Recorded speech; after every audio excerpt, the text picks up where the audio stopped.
अगर आप पुर्तगाल आ रहे हैं, पुर्तगाल का टीआरसी कार्ड फास्टेस्ट वे में लेना चाह रहे हैं, क्या प्रोसेस है? कितना टाइम लग सकता है? कितने टाइम में आप जॉब फाइंड करने के बाद आप अपना टीआरसी कार्ड लॉयर के थ्रू कोर्ट के ज़रिए आप अपना ले सकते हैं? वीडियो का टॉपिक बड़ा इंपॉर्टेंट है। इसमें आज हम कुछ जो कमेंट्स हैं लोगों ने कुछ क्वेश्चंस किए हैं, उनका भी आंसर करेंगे। वो मुझे इंपॉर्टेंट लगे तो उनका आंसर देना बनता है।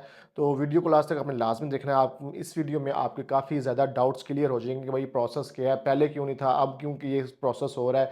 क्योंकि काफ़ी लोग जो हैं जिनको इन्फॉर्मेशन नहीं है, हर बंदा यहाँ पे जो आके फाइल लॉक करता है वो यहाँ पे आके एजेंट बन जाता है, वो एक्सपर्ट बन जाता है, पता है कुछ नहीं होता। पहले भी यही चक्कर था कि हम हमारे दौर में भी लोग ऐसे ही थे, जिनकी वजह से हमें ज़लील होना पड़ा, जी ये नहीं होता, वो नहीं होता, भाई हो रहा है, ज़िंदा मसाला 2 इंटरव्यू मैंने कर दिए और भी हज़ारों लोग हैं जो सोशल मीडिया पे आना पसंद नहीं करते, लेकिन बहुत से लोगों के कार्ड आ चुके हैं। तो वीडियो कंटिन्यू करने से पहले आपको सबको पता है भाई चैनल को सब्सक्राइब आपने लाज़मी करना है। बाकी कोई लीगल असिस्टेंस चाहिए, हेलो हाय नहीं करनी है आपको, मैं आपको जवाब नहीं दूँगा, मैं पहले बता रहा हूँ क्योंकि मोस्टली लोग टाइम पास कर रहे होते हैं, चिट-चैट कर रहे होते हैं, ना उनका वीज़ा होता है, ना पासपोर्ट बना होता है और वो लोगों का अगले बंदे का टाइम वेस्ट कर रहे होते हैं। तो इतना टाइम आपको पता है कि सोशल मीडिया फिर मेरा बिज़नेस भी, अब मेरे अगर फॉलो कर रहे हो मेरे वीडियोज़ को, तो मैं बहुत बिज़ी रहता हूँ, ट्रैवलिंग पे भी रहता हूँ, तो इसलिए जवाब देना पॉसिबल नहीं होता, थोड़ा इस चीज़ को ख्याल रखा करें। आप तो खैर अवेले ही होंगे या कहीं आपको सोशल मीडिया पे एक्टिव नहीं होंगे, लेकिन मैं बहुत ज़्यादा सोशल मीडिया पे एक्टिव होता हूँ और उनका चीज़ों को मैनेज करना अपनी पर्सनल लाइफ फिर बिज़नेस तो बड़ा मुश्किल होता है। तो पहले मैं आपको थोड़ा प्रोसेस बता दूँ टीआरसी का कि भाई आप जब पुर्तगाल में लीगली एंटर होते हैं, लीगल वाले 6 टैक्स के बाद ले सकते हैं और इल्लीगल जो है वो 12 टैक्स के बाद ले सकते हैं, जो वीज़ा के बिना आते हैं। जो लीगल वाले हैं उनके लिए ज़्यादा जल्दी है क्योंकि वो लीगल हैं, तो वो कब आप अप्लाई कर सकते हैं। जब आप लीगल पुर्तगाल में एंटर होते हैं तो आते ही आपके कुछ डॉक्यूमेंट्स जिसे फाइल लॉक करते हैं, फाइल लॉक होती है। लेकिन आपने ये कोशिश करनी है कि फाइल लॉक के अंदर आपके डॉक्यूमेंट्स ओरिजिनल होने चाहिए, 2 नंबर नहीं होने चाहिए। मोस्टली जितने भी यहाँ पे लोग हैं, वो आपका फेक कॉन्ट्रैक्ट, फेक जुनता, फेक चीज़ें लगाते हैं। 10,000 लोगों की फाइलें इंस्पेक्शन के अंदर पड़ी हुई हैं, जिनका 8-8, 10 महीने से कार्ड नहीं आ रहा। सिर्फ ये ही यूट्यूबर, टिकटॉकर और जो ये सोशल मीडिया पे सिस्टम ट्रेंड बन चुका है। आपने सोशल मीडिया के ऊपर देखा होगा किसी भी यूट्यूबर टिकटॉकर की अपनी कंपनियां हैं नहीं, बेचारे अभी खुद अंडर प्रोसेस रेजिडेंसी हैं और यहाँ पे आके वो एजेंटी शुरू कर देते हैं और यहाँ पे अभी वो दिन में भांडे मांज रहे होते हैं और शाम में जो है ना वो आपको कंसल्टेंसी दे रहे होते हैं, उनको कुछ नहीं पता, वो तो बेसिकली थर्ड पार्टी लोगों से काम करवा रहे होते हैं और आपका जो है वो बेड़ा गर्क कर देते हैं। आपको 2 साल के बाद पलक पता जाता है और अल्हम्दुलिल्लाह मैं इस फील्ड में तकरीबन 3.5 साल से हूँ। मेरे जो क्लाइंट हैं जो मेरे थ्रू गुज़र चुके हैं और सबके टीआरसी आ गए, किसी को भी एक रत्ती भर प्रॉब्लम नहीं है क्योंकि हम काम ही प्रोफ़ेशनली करते हैं, हम काम ही लॉयर के थ्रू करते हैं, ये हवाई फायर नहीं छोड़ते। अच्छा मैं आपको एक पहला बता दूँ कि आप जब लीगली एंटर होते हैं, जब आपकी फ़ाइल लॉक होती है, फ़ाइल लॉक के बाद आपको कॉन्ट्रैक्ट चाहिए होता है तकरीबन 6 महीने का या सॉरी 1 साल का कॉन्ट्रैक्ट चाहिए होता है। लेकिन मिनिमम यहाँ पे साल का कॉन्ट्रैक्ट इकट्ठा हो नहीं देता, कॉन्ट्रैक्ट की जो डेट लिखी होती है वैलिडिटी की कितने महीने तक ये चलेगा, वो 6 महीने तक देते हैं यहाँ पे। लेकिन उसके अंदर ये एक शिक होती है, मोस्टली कंपनीज़ देती हैं कि ये आगे रिन्यू होगा 6 मंथ के लिए मज़ीद। तो अगर तो आपके पास ये वाला कॉन्ट्रैक्ट है तो फिर आप ये प्रोसेस कर सकते हैं, ठीक है? शॉर्ट टेम्परेरी जॉब कॉन्ट्रैक्ट के ऊपर ये वाला प्रोसेस नहीं होता। आपको कॉन्ट्रैक्ट चाहिए, या तो 1 साल का कॉन्ट्रैक्ट चाहिए या 6 महीने वाला जो कॉन्ट्रैक्ट होता है उस पे ये कंडीशन लिखी हो कि ये ऑटोमैटिकली 6 महीने के बाद बंदा यहाँ पे जो काम करेगा, सही करेगा तो ऑटोमैटिकली 6 महीने बाद ही फिर ऑटोमैटिकली रिन्यू हो जाता है। उसको चेंज करने की ज़रूरत नहीं होती। तो भाई इसमें आप 3 टैक्स पे ऑफ़िशियली जब आपकी फ़ाइल सबमिट हो जाती है लीगल डॉक्यूमेंटेशन के साथ, तो आप 3 टैक्स पे करने के बाद अब फ़ाइल लॉक का प्रोसेस क्या है डिस्क्रिप्शन में डाल दूँगा, फ़ाइल लॉक से रिलेटेड आपको वीडियोज़ चाहिए तो वहाँ पे आप ये देख सकते हैं। 3 टैक्स पे करने 90 डेज़ के बाद यानी कि 3 टैक्स पे करने के बाद आप वकील ऑफ़िशियली हायर करके कोर्ट के अंदर आप अपना रेज़िडेंस परमिट अप्लाई कर सकते हैं। बेसिकली कोर्ट क्या करती है, कोर्ट क्योंकि इमिग्रेशन में रश लगा हुआ है, 2 ढाई साल का प्रोसीजर अगर नॉर्मल चले, तो वकील जो है वो आपका केस प्रिपेयर करता है, उसमें इमरजेंसी डिक्लेयर करता है, आपको क्यों रेज़िडेंस परमिट जल्दी चाहिए। जैसे आपको पता है हमने कुछ हर बंदे की एक डिफरेंट सिचुएशन होती है, तो वो वकील पहले आपका केस स्टडी करता है, स्टडी करने के बाद आपसे फेस टू फेस मिलता है, एनालिसिस करता है, फिर आपको बताता है कि आपका केस ये मैं डालने जा रहा हूँ। तो उस पे हम कुछ ह्यूमन राइट्स के पॉइंट्स डालता है, जिसकी बेस पे आपको रेज़िडेंस कार्ड जल्दी मिलता है। 3 टैक्स पे करने के बाद ये 6 टैक्स वाली कंडीशन कहीं भी लॉ में लिखी, सिर्फ लॉ में ये लिखा हुआ है कि आपके पास आपका एक्टिव जॉब कॉन्ट्रैक्ट होना चाहिए, जेन्युइन कंपनी का, ये 2 नंबर कंपनी वाले कॉन्ट्रैक्ट नहीं होते, तो ये इससे आपका वो केस आपका ज़ाया है।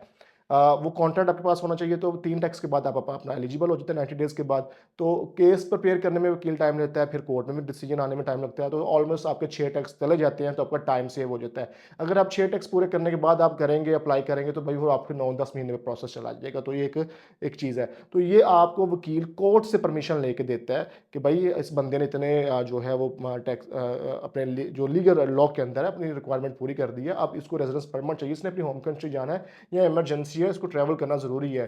तो उस बेस पे जो इमिग्रेशन है वो ऑर्डर करती है कि भाई सॉरी कोर्ट जो है इमिग्रेशन को ऑर्डर करती है कि भाई आप विद इन 20 डेज़ बंदे को कार्ड इशू करें, क्योंकि इसने हमारी कंट्री, क्योंकि जो ये पाकिस्तान, इंडिया, बांग्लादेश या नेपाल की वो अदालतें थोड़ी यहाँ पे केस लटका रहे हैं, यहाँ पे उन्होंने डिसीजन देना होता है जल्दी जल्दी।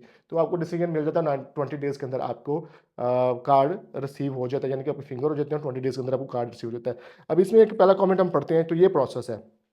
पहला कमेंट पढ़ते हैं, भाई ने किया जी, भाई मेरे 6 टैक्स जा चुके हैं, मालिक कॉन्ट्रैक्ट पेपर नहीं दे रहा। तो ये एक इल्लीगल एक्टिविटी है कि आपका ओनर जो है वो आपसे 2 नंबरी कर रहा है। मोस्टली हमारे जो यहाँ पे एशियंस हैं वो 2 नंबरी ही करते हैं, टैक्स बचाने के लिए और ये चीज़ें करते हैं और यहाँ पे मजबूरी का फ़ायदा उठाते हैं। तो भाई टैक्स के आपको अगर ऐसा प्रॉब्लम आ रही है, तो आप फ़ौरन से जीएनआर इनकी पुलिस है या सीटीटी जो लेबर डिपार्टमेंट को डील करता है, उसको कंप्लेन करें, तो इसको लग पता जाएगा ये ज़िंदगी में फिर जो इतना बड़ा इसको फाइन ठुकेगा तो ज़िंदगी भर ये किसी का 2 नंबरी नहीं करेगा। उसके बाद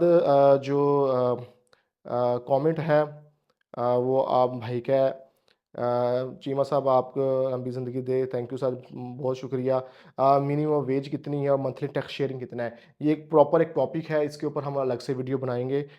इस वीडियो से इसका कोई ताल्लुक नहीं है। अच्छा, एक नेक्स्ट आता है, कमेंट आता है, मेरा बेटा लिस्बन में स्टडी कर रहा है 2 मंथ से, उसने टीआरसी कार्ड अप्लाई करना है, डेट ओपन नहीं हो रही, 18 ईयर की डेट कब होगी? अच्छा, इनका बेटा 18 साल का स्टडी कर रहा है, लेकिन इनको बायोमेट्रिक डेट नहीं मिल रही। सेम सेम यही है कि आप अगर आपको, क्योंकि यहाँ पे बड़ा वर्स्ट किस्म का सिनेरियो है, डेट्स अपॉइंटमेंट्स लेने का इमिग्रेशन में, कब ओपन होती है कब बंद होती है पता नहीं, जब ओपन होती है एजेंटों को पता लगता है, एजेंट सारी डेट्स बुक कर लेते हैं, उन्होंने एडवांस बुकिंग की होती है लोगों की, तो उस पे जो नॉर्मल लोग होते हैं उन बेचारों को पता नहीं चलता। उसमें सेम प्रोसीजर यही है कि आप लॉयर को जाएँ, लॉयर के पास जाएँ, आपके पास लीगल राइट्स है, आप कोर्ट से परमिशन ले सकते हैं, भाई मुझे क्यों ज़लील किया जा रहा है, ये मेरे सिविल राइट्स हैं, मेरे ह्यूमन राइट्स हैं, तो मुझे रेजिडेंस कार्ड की डेट दी जाए। तो आप सेम इस प्रोसेस में भी आप वकील की हेल्प लेके आप जल्दी रेजिडेंस परमिट ले सकते हैं। अच्छा, आगे दूसरा कमेंट है, बाजी लीगल एंट्री में फ़ाइल लॉक करते वक़्त जो जहाँ से कॉन्ट्रैक्ट लिया था उसी जगह काम करना होता है या फिर कहीं और भी कर सकते हैं? अच्छा, इसमें ये कोई कंडीशन नहीं है कि ना ही आपको यहाँ पे यूरोप में कोई बाउंड करता है कि अगर आप एक जगह पे जॉब कर रहे हैं तो आप उन्हें उसी वहीं पे कंटिन्यू करनी है। आप चाहे 50 जॉब चेंज करो, चाहे डेली बेस पे जॉब चेंज करो, उनको उसके साथ कोई मसला नहीं है, लेकिन आपका कॉन्ट्रैक्ट, आपका काम, हर चीज़ ओरिजिनल होनी चाहिए, तो कोई मसला नहीं है। तो अगर फाइल लॉक में जो आपने कॉन्ट्रैक्ट लगाया, आप वहाँ पे जॉब नहीं कर रहे, तो आप कहीं और जॉब कर रहे हैं, तो कोई मसला नहीं है। आप ये प्रोसेस अगर फॉलो करना चाहें, 3 टैक्स, 6 टैक्स वाला वो कर सकते हैं।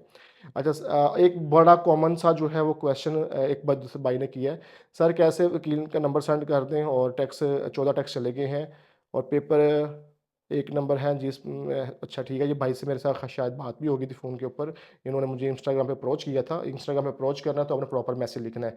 तो मैं बता दूँ 14 टैक्स हो गए हैं, बिल्कुल आप एलिजिबल हैं, आपको बल्कि कार्ड मिल जाए, आपको बहुत ज़्यादा टैक्स, क्योंकि आपने कंट्री के अंदर कंट्रीब्यूशन किया है। तो ये बड़ा इंपॉर्टेंट होता है, जब आप टैक्स पे कर रहे होते हैं, ये चीज़ बहुत इंपॉर्टेंट होती है। तो आपका ये मेरे ख्याल से इनका मैं सॉल्यूशन बता दिया था।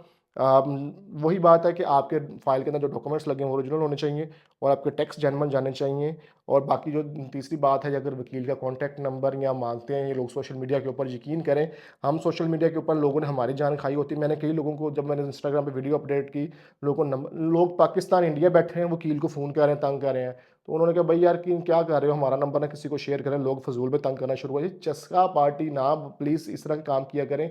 इस तरह की हमारी रिप्यूट गंदी होती है। वकील यकीन करें, उसने हमारे खिला मेरे सामने हमारे यानी कि एशियंस के बारे में इतने बुरे वर्ड्स बोले ना कि आप लोग यार इस तरह करते हो, तो इसलिए हम लोग आपसे अवॉइड करते हैं। तो ज़रा अपनी जो अपना, तो ख़ैर आप तो उधर बैठे हैं, आपको अपनी इज़्ज़त का तो कोई फ़र्क नहीं पड़ता, लेकिन हमारी इज़्ज़त ना ख़राब किया करें यहाँ पे। तो अगर आपको लॉयर का नंबर आप यहाँ मौजूद है पुर्तगाल में, तो फिर मुझे इंस्टाग्राम पे कॉन्टैक्ट कर लीजिएगा, मैं लॉयर का बिज़नेस कार्ड वगैरह शेयर कर दूँगा।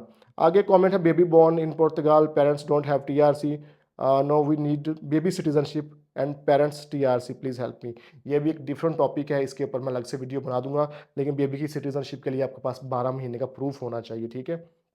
आगे एक भाई ने कमेंट किया है कि मेरी लीगल एंट्री है, 8 टैक्स हो गए हैं, मेरी शेयरिंग कंपनी ओपन की है, ये आपने पॉइंट, मेरी शेयरिंग कंपनी यानी उस बंदे ने अपनी खुद की कंपनी शेयरिंग में ओपन की है और एज अ मैनेजर के हिसाब से टैक्स दे रहा हूँ। और मेरा बायोमेट्रिक कैसे होगा, लॉयर नहीं कर सकते, और कौन सी लॉयर करे, कितना आएगा, बताइएगा। अच्छा, आपको कोई लॉयर का चाहिए तो आप ये इधर ही हैं तो मुझे इंस्टाग्राम पे मैसेज कर दीजिएगा।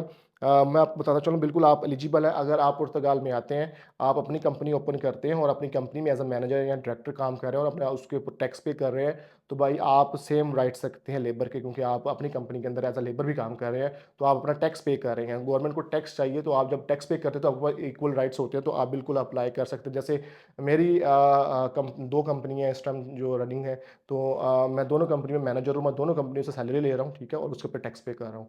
तो आप बिल्कुल कर सकते हैं। अच्छा, आगे कमेंट है, भाई क्रोएशिया में जॉब कर रहा हूँ, आप बता सकते हो कि वहाँ पे पेपर लॉक करने का क्या प्रोसेस है? सर जी, क्रोएशिया, इटली, और मुझे बहुत से लोगों के कॉन्टैक्ट आते हैं यूरोप से, सॉरी कॉन्टैक्ट करते हैं यूरोप से, जो उधर मौजूद है। लीगल है, आप यहाँ भैया आके करेंगे तो फिर ही आप कर सकते हैं। वहाँ बैठे ना कीजिएगा, आपको बहुत से यूट्यूबर अंडर द टेबल सारे ये काम कर रहे हैं, ब्लैक बिजनेस कर रहे हैं, आपको गलत गाइड करेंगे, आपका कुछ भी नहीं होना, आपका पैसा टाइम वेस्ट होना है, आप जो है खली वली अब क्या बंदा इसमें करे। अच्छा, फिर वही बात है, जो कमेंट अगला भाई पूछ रहे हैं कि लॉयर का कॉन्टैक्ट नंबर और वो बता दें। भाई लॉयर का कॉन्टैक्ट नंबर चाहिए आपको तो आप मुझे इंस्टाग्राम पे कॉन्टैक्ट कर लें। पूरा हेलो हाय ना कीजिएगा, मैं जवाब नहीं दूंगा, पूरा मैसेज लिख के आपने करना है। तो कि आपको क्या हेल्प चाहिए, क्या नहीं चाहिए, तो मैं आपको रिप्लाई ज़रूर करूँगा। बहुत से लोगों को रिप्लाई किया है, लेकिन लोग भी ऐसे भाई अफलातून है कि वो एक कमेंट नहीं करते भाई की वीडियो के नीचे कि भाई आपने हमें रिप्लाई दिया, बहुत शुक्रिया आपका, ठीक है। लेकिन वो तंग करेंगे डेली बेस पे, तो मैं उस पर वीडियो भी बनाऊंगा, मैं दिखाऊंगा कितने लोगों को रिप्लाई किया और कितनी लंबी चैट्स हुई हैं लोगों को, फिर भी कोई एहसास नहीं भाई का। तो वीडियो को लाइक शेयर कमेंट लाजमी कर दिया करें, ताकि आपकी वीडियो शेयर करने से या कमेंट करने से मेरी हौसला अफजाई होती है, मोटिवेट होता हूँ। तो इस तरह इंशाल्लाह इन्फॉर्मेटिव वीडियो लेके आया करूँगा। मेरे चैनल के ऊपर जो आपको वीडियो इन्फॉर्मेशन मिलेगी वो किसी के चैनल पर मिलेगी, आप ये देख लीजिएगा।